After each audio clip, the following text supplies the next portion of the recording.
Definir para mim o que é a arte mágica é bastante difícil mesmo, porque para mim, particularmente, é a minha vida mesmo, assim, a base da minha vida. Eu faço mágica desde os 16 anos e é a minha vida, a minha profissão, o meu ganha-pão. Acho que a mágica ela transforma qualquer ser humano. Nós usamos o ilusionismo como uma ferramenta de desenvolvimento humano. A magia tem o dom de cativar o que a gente tem de melhor. Para mim, a mágica, o ilusionismo, ele significa a arte de encantar pessoas, né? Não é iludir. Iludir é enganar. Não é o engano propriamente, é ilusionar.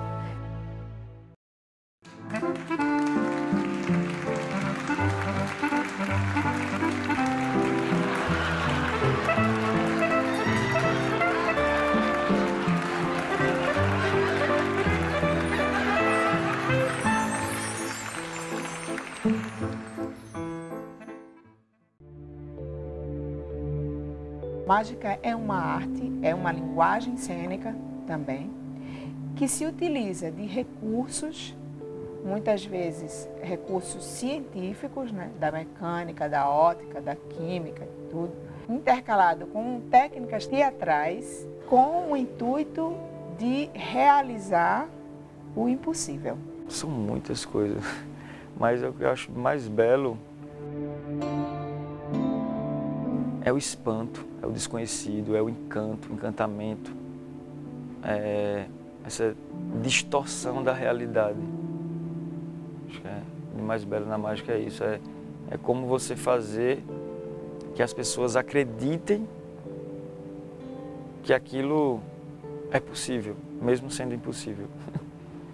Eu sou ilusionista, eu resumo o fato de ser ilusionista porque eu me apaixonei pelo ilusionismo, pela mágica, né? Tanto que eu me formei em contabilidade, na verdade, mas depois que eu conheci a mágica eu não consegui fazer uma outra coisa diferente, tanto que eu me considero até um pouco refém. Eu trouxe o ilusionismo ao Brasil em 1993. Nós realizamos a primeira grande demonstração de ilusionismo da história do Brasil. Até então, não se falava em ilusionismo no Brasil, falava-se em mágica. E qual que é a diferença da mágica e ilusionismo? É que o mágico ele atua sozinho, ele pode atuar sozinho. O ilusionista não, ele depende de uma equipe, de uma estrutura. Ninguém consegue fazer aparecer um caminhão sozinho, ele precisa de uma estrutura. Assim como um circo, né? Um circo, um espetáculo não acontece apenas com a habilidade de um circense, mas é com uma estrutura toda que é necessária, nem que seja para fazer um número mais simples que o público pode ver. Eu tenho uma rotina muito forte de mágica. Minha rotina de palco é forte. Tanto que a gente trabalhou dois dias aqui no Teatro Municipal, no Festival de Circo, a gente foi aplaudido em pé aqui. Então eu acho que o encantamento vem daí. Você tem que ter uma rotina forte, ter a elegância, a classe para trabalhar, entendeu? O público percebe que você está fazendo aquilo com carinho, com amor, entendeu? A magia tem o dom de cativar o que a gente tem de melhor. Porque se você parar para pensar, todos nós, quando éramos crianças, a gente queria ter uma varinha mágica para resolver tudo. E o mágico, literalmente, tem a varinha mágica que resolve quase tudo, pelo menos. Sem contar que é um momento de sonho, é um momento de brilho, de glamour, porque eu acho que a figura do mágico ela é relacionada com o clássico, com o elegante, com a vestimenta. Eu sou de uma família tradicional de artistas, né? E trabalho com ilusionismo desde os 3 anos de idade. O meu pai, ele trabalhava com shows infantis, né? Então, levava a família toda. Sou eu e mais 3 irmãs. Então, todo mundo sempre trabalhou, sempre teve esse contato com o público desde criança, né? A primeira coisa que eu me lembro, que meu pai me colocava numa caixa de mágica e fazia eu aparecer, eu abria os braços e lembrava só do público batendo palmas para mim, sem entender muito bem o que estava acontecendo. E Mário Kamiya ainda permanece dentro da água.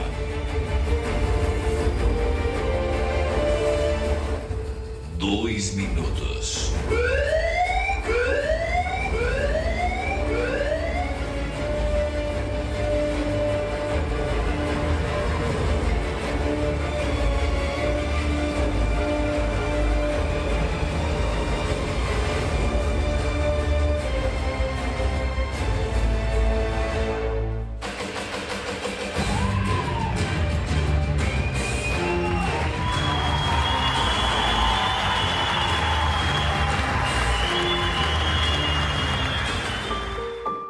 tinha mais ou menos uns 6, 7 anos, eu vi um mágico na escola. E aí nessa época eu fiquei muito empolgado com a mágica. E aí meu pai viu esse interesse e a gente foi procurar mágicos lá em Caruaru. Até que um dia ele, numa festa de São João lá, que o São João é muito famoso, ele encontrou um mágico vendendo algumas mágicas. E ele comprou 2 mágicas, 2 efeitos de mágica para mim. E trouxe e eu fiquei em casa treinando, aos 7 anos de idade, treinando essa mágica. E fazia para a família e para todo mundo que aparecia, para os vizinhos, colegas. O show que a gente fazia, ele era muito variado, era muito próximo do circo mesmo. Por quê? E a gente fazia a domicílio, né? Quer dizer, antes não existia o buffet infantil, então quando tinha um aniversário, o que as pessoas faziam? Chamavam uma atração, um show para fazer na casa. Então, não era só números de mágica, tinha equilibrismo, tinha malabarismo, tinham várias atrações que existem no circo mesmo, lógico de uma maneira mais reduzida, né? E a minha mãe, ela fazia parte do malabarismo, né? Equilibrava um tapetinho em cima de uma varinha, fazia malabares. Meu pai também fazia um pouco de malabares. Todo mundo aprendeu, então, um pouquinho de cada coisa que tem no circo, né? Inclusive a mágica. Trabalhava como office boy. Aí apareceu, eu estava na casa de um colega, apareceu um vendedor de livros. E para vender os livros ele fez uma mágica com um dadinho. Ele fez e me ensinou. A partir daí não parei mais, sempre procurando o conhecimento. E o Rocan é uma pessoa desse jeito, ele é extremamente perfeccionista. Então, quando ele vai me cobrar alguma coisa, eu já falo assim, fala com calma. Porque a mão tem que ser na posição correta. O jeito de olhar, o virar de costas, tudo ele é muito detalhista e tem que ser daquele jeito. Mas assim, no meio mágico, eu sou considerada uma referência.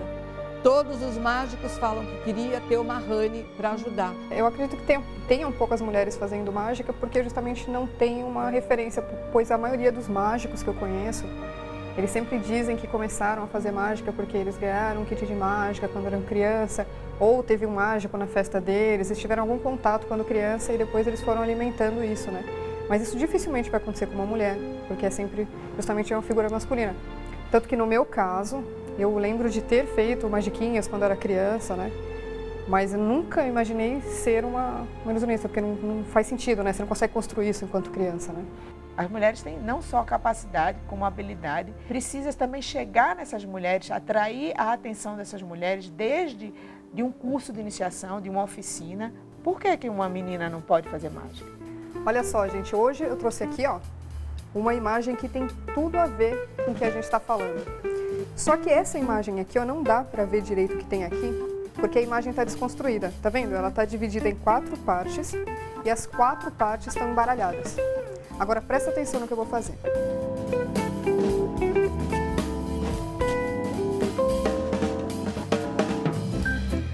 Ó, rasguei em 4 pedacinhos. Agora a gente precisa usar a mágica. Olha só. Essa é para quem não tem medo de fogo, hein? Olha só. Inteira. E a melhor parte, ó, é que agora está em ordem. Então eu conheci um senhor que eu acho que ele era argentino e era Roberto Luas. Eu disse, Luas, que bonito, porque minha filha se chama Lua, né? Eu disse, que bonito, é seu nome mesmo? Ele fez, não, é Saul ao contrário. Teve um filme com um mágico americano chamado Channing Pollock. O filme chamava Rocambole. Eu assisti muitas vezes esse filme, porque ele era mágico, manipulava cartas, fazia... Era um ladrão elegante, né? E aí eu tinha que colocar um pseudônimo. Eu falei, que pseudônimo? Tinha até pensado um monte de nomes. Aí eu falei, Rocambole. Aí eu falei, vou tirar o bole, colocar Rocan com K e um N no final. Aí ficou Rocan. Foi assim o início.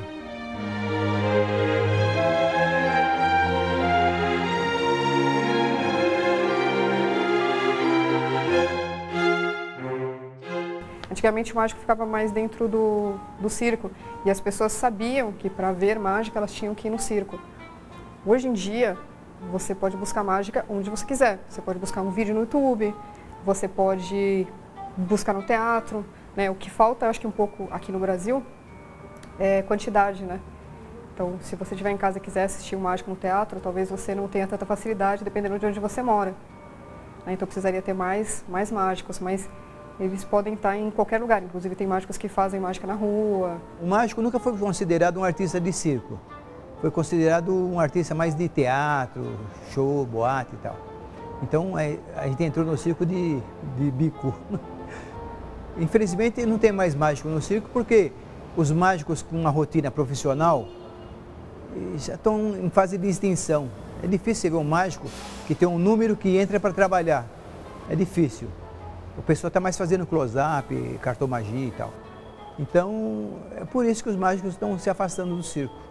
Desde sempre, o mágico está no teatro, o mágico está no circo e o mágico tem o seu percurso paralelo de outras apresentações, não só antigamente, muito antigamente, naquele ambiente de cultura popular, de feiras, de mercados e tudo, de rua, mas também fazendo apresentações para que, se a gente fizesse uma analogia com o mundo de hoje, no universo corporativo, porque eles se apresentavam para reis, né? Eles se apresentavam em solenidades oficiais, digamos assim, como atrações, né? A gente lembra muito do Bobo da Corte, mas também tinha essas apresentações para as cortes de mágicos, de ilusionistas. Uma na minha e uma no meu? Toda não. 1, 2, 3. Pego muito nessa parte, né, do trabalho autoral, trabalho original, de criar novos trabalhos. Não precisa criar efeitos, mas criar formas de fazer também. Então, acho que a mágica no Brasil ela está num momento bom, né? Quando fiz aparecer o caminhão de 7 toneladas e 4 metros de altura, o que saiu no mercado brasileiro foi que, olha, há um japonês que faz ilusionismo e que trouxe ilusionismo ao Brasil e que usa o ilusionismo como uma ferramenta de marketing para lançamento de produtos, para endomarketing, mas tudo através do quê? Da mágica e do ilusionismo. E isso nos abriu uma porta que resolveu um grande problema nosso, que era a sustentabilidade. Como que nós íamos nos sustentar aqui no Brasil, né? Com uma arte que não é originariamente do Brasil, mas que era um sonho meu, do meu coração. Como duas borboletas que voam sempre juntas, como uma eterna aliança.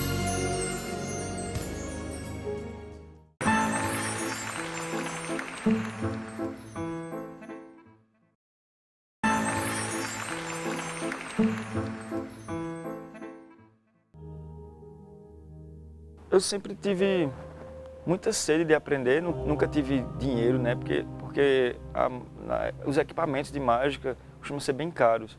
E eu em Caruaru, no interior de Pernambuco, então não tinha acesso à internet, não tinha lojas de mágica.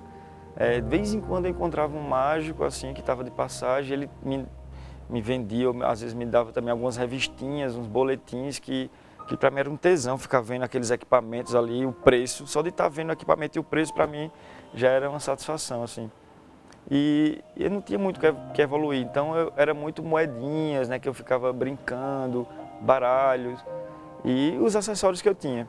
Eu sempre agradeço a Deus por esse dom.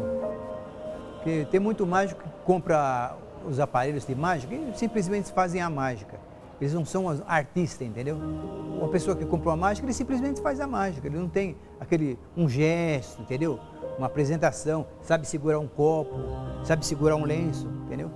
Essa aí está a diferença. O meu aprendizado, assim, na mágica,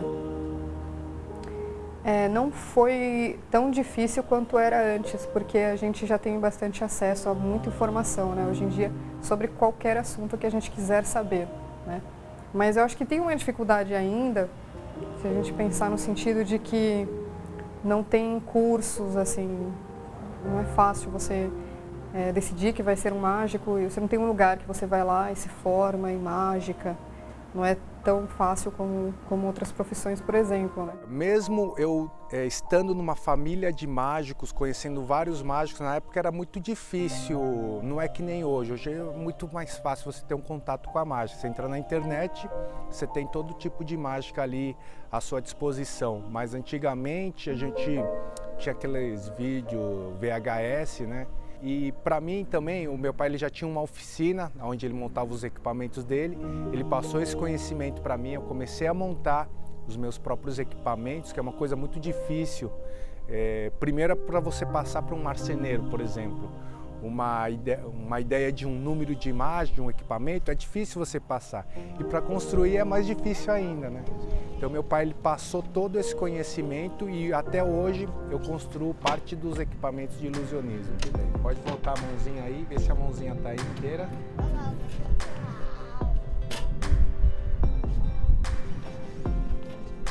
E agora sim, olha só, as duas lâminas. Sem sangue. Sem sangue, sem nada. Quando a gente faz uma mágica, eu acho que as pessoas elas um pouco se desnudam assim na nossa frente, mesmo, sabe? Isso é bastante legal, bastante interessante. Porque eu acho que tem dois tipos de situações. Tem a situação em que a pessoa ela realmente se entrega para a mágica e ela pode ser uma criança ali assistindo a mágica, né? Pode ficar completamente encantada e se deixar levar. E tem aquela outra pessoa que também não está preparada para ver aquilo ali, que é a pessoa que talvez vai ficar tentando desafiar ou que vai ficar um pouco fechada. Mas a maioria das pessoas, geralmente, elas se entregam e elas têm umas reações muito bonitas, assim. E eu já vi algumas situações, várias, inclusive, que você fica realmente emocionado. Às vezes você vê uma pessoa que é fechada, ou ela está triste por alguma situação, ou brava, sabe? Ou de mau humor. Mas quando ela vê a mágica, existe uma transformação muito clara aos nossos olhos, assim. Eu lembro que eu fui num espetáculo de ilusionismo, um festival de ilusionismo de mágicos internacionais, que veio aqui para o Brasil, esse festival, e eu vi o público mudando de lugar, né? Uma porção de pessoas mudando de lugar, sentando onde é que eu estava sentado, sendo que a visão deles era privilegiada. Mas eles sentaram num lugar que eu estava lá e era um lugar ruim de se ver. Aí eu perguntei, mas por que vocês mudaram de lugar? Lá é muito melhor, né? E eles falaram, é que de lá a gente enxerga como se faz o truque da mágica, o truque do ilusionismo. Mas nós pagamos o ingresso para ser iludidos, para ser encantados e não para saber como que se faz. O segredo, ele é, na verdade, um método para chegar a esse efeito. Ou os métodos utilizados pelo mágico para chegar a esse efeito. E às vezes esses métodos são muito simples. Eu, por exemplo, não gosto de saber, apesar de trabalhar já há quase 10 anos, né, com isso, eu não gosto de saber. As pessoas comumente me perguntam, Cris, tu sabe alguma mágica? Tu sabe fazer alguma mágica? Não sei fazer nenhuma mágica. Eu acho que é extremamente importante o segredo da mágica, que são as vias que o mágico tem para poder reproduzir os efeitos. Isso é imprescindível, então sem o segredo não há mágica. Os tradicionais são mais conservadores, né? Eles amam mais a mágica, eles preservam mais o segredo. A juventude não preserva muito, não. Então, antigamente o mágico fazia um efeito que eu gostei, eu ia falar com ele, eu ia fazer uma troca. Eu ia ensinar um segredo para ele de mágica, um número, e aí ele me ensinava. Hoje não, hoje você pega na internet, aí tem, eles não ligam muito para isso.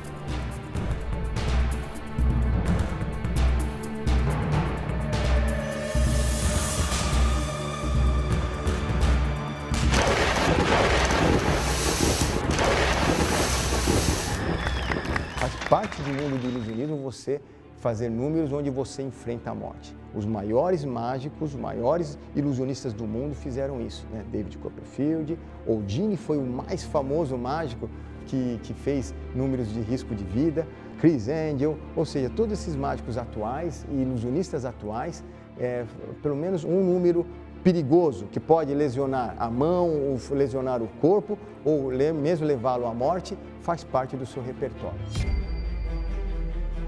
Tem uma mensagem bastante importante assim, que meu pai ele passou para mim na década de 60, ele fazia esses números de apneia, só que ele parou porque ele teve uma doença, que foi a leucemia, ele ficou durante 1 ano internado, os médicos deram 7 dias de vida para ele e mandaram ele para casa para passar os últimos dias com a família. Hoje ele tem 82 anos, ele é muito firme, forte e uma pessoa feliz, né? Os números que eu faço de desafio de arriscar a vida eu sempre passo esse conhecimento também para as pessoas. Se você acredita que é capaz de superar um desafio, você vai conseguir.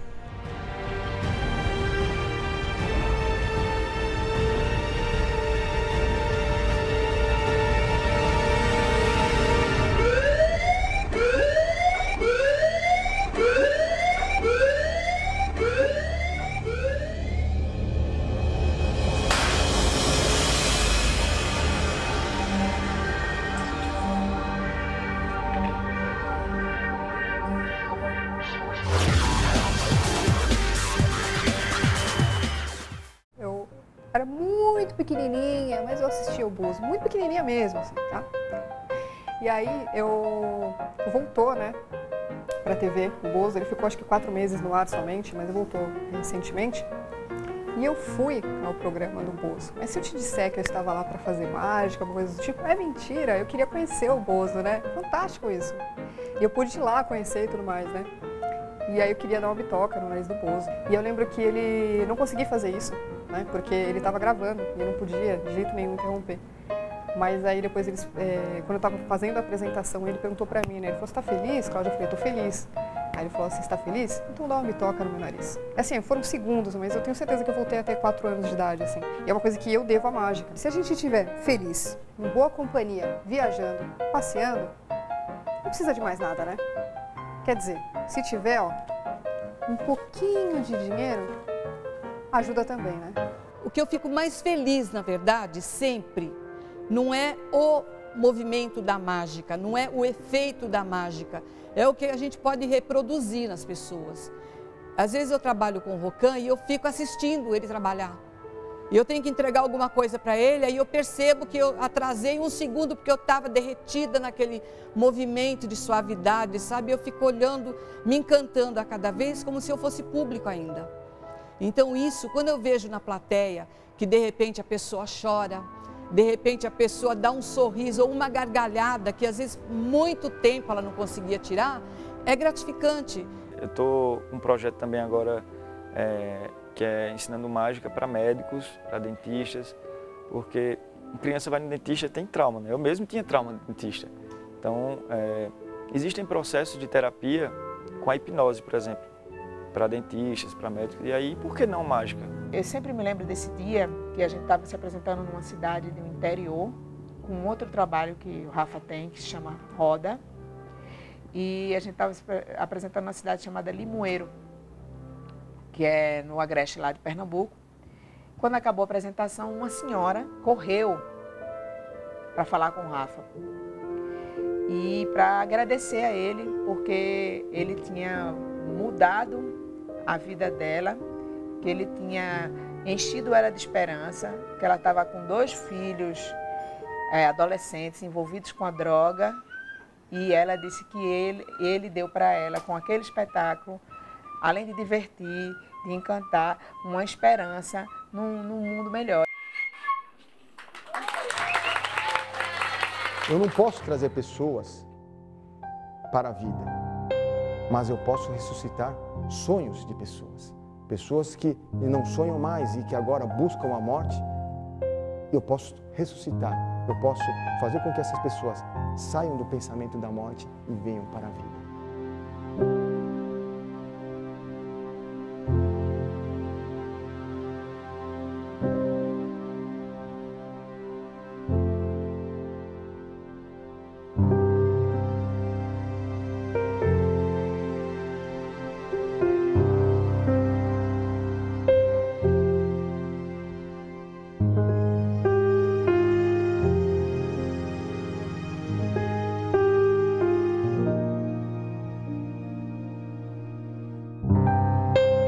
Perdi um filho com 36 anos.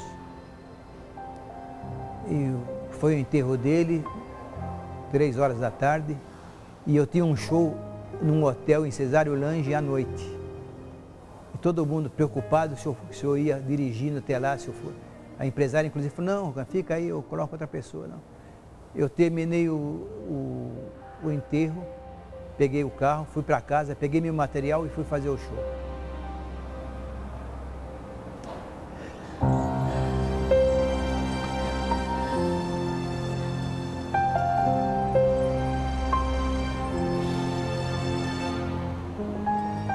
É a vida, né?